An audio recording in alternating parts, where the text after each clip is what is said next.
Civilization 7 breaks the usual patterns. Instead of freedom of choice, rigid rules.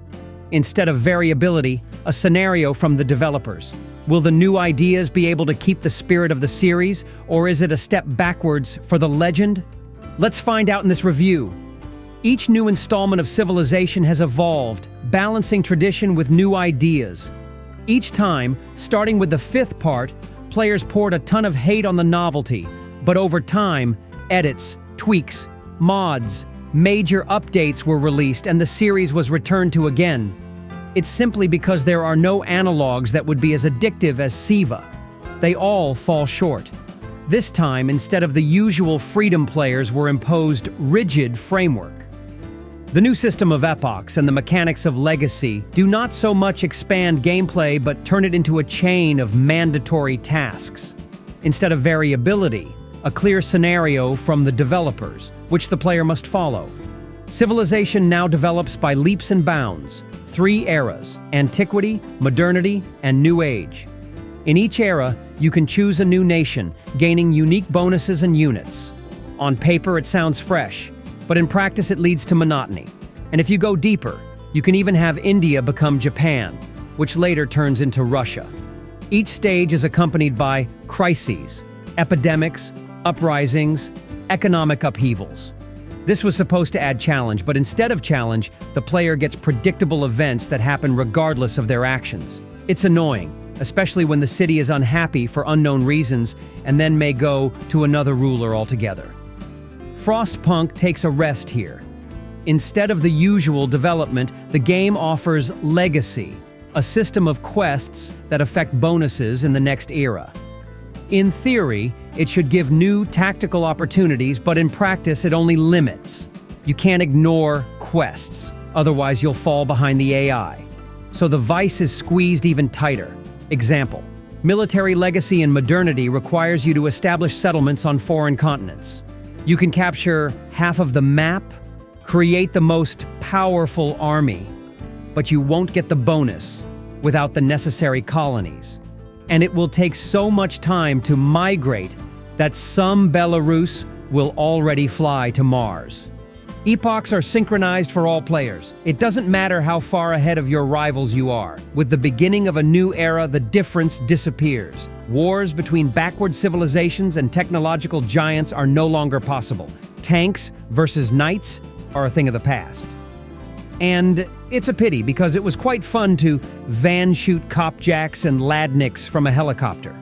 Technological progress is no longer an important part of strategy, because in the next step, everyone will start with the same units. Diplomacy and politics. A step back. Diplomacy has been simplified to basic trades. Trade has been replaced by automatic bonuses from merchants, espionage has been cut back, and political systems have been reduced to small, passive bonuses. City-states now don't compete for influence. If one player has bribed them, the others can't pull them to their side. Pros: the core gameplay is still addictive. Beautiful map visualization. Great soundtrack. Good city detail. New settlement expansion system. Quality voice acting. Cons: Epoch system breaks the sandbox system. Legacy breaks into patterns. Crises are not threatening and look artificial. Diplomacy and politics are simplistic. AI is weaker than in past installments, interface is awkward and cluttered. Many bugs and raw content. There are no more workers in the game. As you play, it feels like you can just poke random buttons that are linked to quests and then move on to the next turn and you'll be lucky to win. It's the kind of linearity one wouldn't expect, especially from a $100 game. The game interface is sheer chaos. Access to important information is difficult, and UI elements are poorly readable. For example, in the technology tree, explored and available for exploration discoveries are highlighted in the same color. Most of these flaws were promised to be fixed in the next patches, but no exact dates yet. Icons are small and blurry, interface elements merge with the background, there are no filters and tooltips that would help to evaluate progress. A prime example of failure is the technology tree. Someone decided that already researched technologies and available for study should be marked with the same brown color. It's not hard to guess what a mess this creates. Added to this is the lack of basic amenities, some of which were still in Civilization 3. For example, there is no auto-exploration of terrain, a function that has become standard. Changing the route of a unit is also clumsily implemented. Instead of redirecting by clicking, you have to first cancel the movement, then select a new target. Game setup is also limited. There are only 3 map sizes, where the largest one is a standard. Landscape generation is monotonous. Except for archipelagos, all maps look like 2 artificial continents with small islands. Apparently, this is due to the mechanics of Legacy. Unsurprisingly, there are no options to change climate, rainfall, or sea level in the map editor. AI is also not happy. The computer poorly understands the mechanics of army management and cannot effectively attack even with numerical superiority. Although the previous parts sinned with this on low difficulties. On Deity, they will capture you while you are reading the text on the loading screen.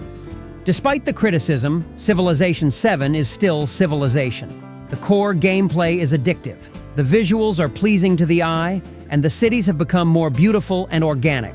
For better or worse, cities do look like cities now, but subjectively, it looks great. Fog of War also brought a seed of discord, because in this part it was replaced by authentic 3D cells. And again, subjectively, it looks much better. The choice of a new civilization in each era adds an element of surprise, and the soundtrack is one of the game's highlights. Perhaps players should just take a different look at the new installment, at least when the devs fix the interface flaws. So yes, there is hope. We just have to wait for a couple of eras. Whether Civilization 7 is worth playing. If you're a fan of the series, the game may disappoint. Firaxis decided to take a step forward, but in the end, only drove players into a rigid framework. If you think of Civilization 7 as a blueprint for future updates, it has potential. The main thing is to wait for it to be brought to perfection. Perhaps by that time, there will be big discounts in Steam, and the game will no longer cost as a mansion in the south of the UK. Buying it now for $70 to $100 sounds, how can I put it, rather silly. And if through offline activation, you can enjoy the battles between feudal Egypt and America being swallowed up by Hinduism.